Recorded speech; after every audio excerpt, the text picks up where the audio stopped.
ladies and gentlemen, it's my personal request to everyone. இந்த training வருஷம் நீங்க வந்திருக்கீங்க அப்படின்னா கொஞ்சம் சீரியஸ்னஸ் ஆயிக்கோங்க. நீங்க உங்களோட ஃபேமிலி நினைச்சு பாருங்க, உங்களோட அடுத்த ஜெனரேஷன் நினைச்சு பாருங்க, உங்களோட பர்சனல் லைஃப் நினைச்சு பாருங்க. நீங்க நினைச்சு பாருங்க, கண்டிப்பா நான் சொன்னது உங்களுக்கு புரியும். ரெஸ்பெக்ட் நீங்க என்னைக்கு ஃபீல் பண்ண ஆரம்பிச்சிட்டீங்களோ நீங்க ஆட்டோமேட்டிக்கா நீங்க எந்த தப்பு பண்ண மாட்டீங்க. நீங்க எப்ப ரெஸ்பெக்ட் ஃபீல் பண்ண ஆரம்பிச்சீங்களோ உங்களுக்குள்ள பயம் வரும். ரெஸ்பெக்ட் நேற்று சொன்னோம் இல்லையா? ஸோ ஒரு ஒரு ஒரு 16 வயசுல ஒரு பொண்ணு ஓடுறா, 20 வயசுல ஒரு பையன் ஓடுறான்னா அவங்க ரெஸ்பெக்ட்னா என்னன்னு தெரியலன்னு அர்த்தம். 25-30 வயசுக்கு அப்புறம் பொண்ணுங்களை ஓடி பார்த்துருக்கீங்களா? கேள்விப்பட்டிருக்கீங்களா? பையன் 20 வயசு ஓடி, பொண்ணு 30 வயசுக்கு ஓடிடுச்சான்.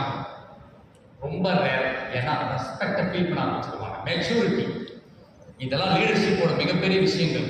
ஸ்டெப் பை ஸ்டெப் நம்ம வந்து மேல நம்ம அதெல்லாம் கத்துக்கலாம். இன்னொரு விஷயம் நான் மறுபடியும் சொல்றது, நீங்க உலகத்துல மிகப்பெரிய சாதனைன்னா நீங்க அடுத்த ட்ரைனிங் ஒர்க் புக் பண்ணி வந்துட்டாவே உலக சாதனை.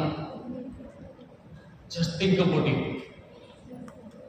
Okay, so finally my conclusion is leadership is not belongs to any one gender like woman or gender like that. Okay, it is a common.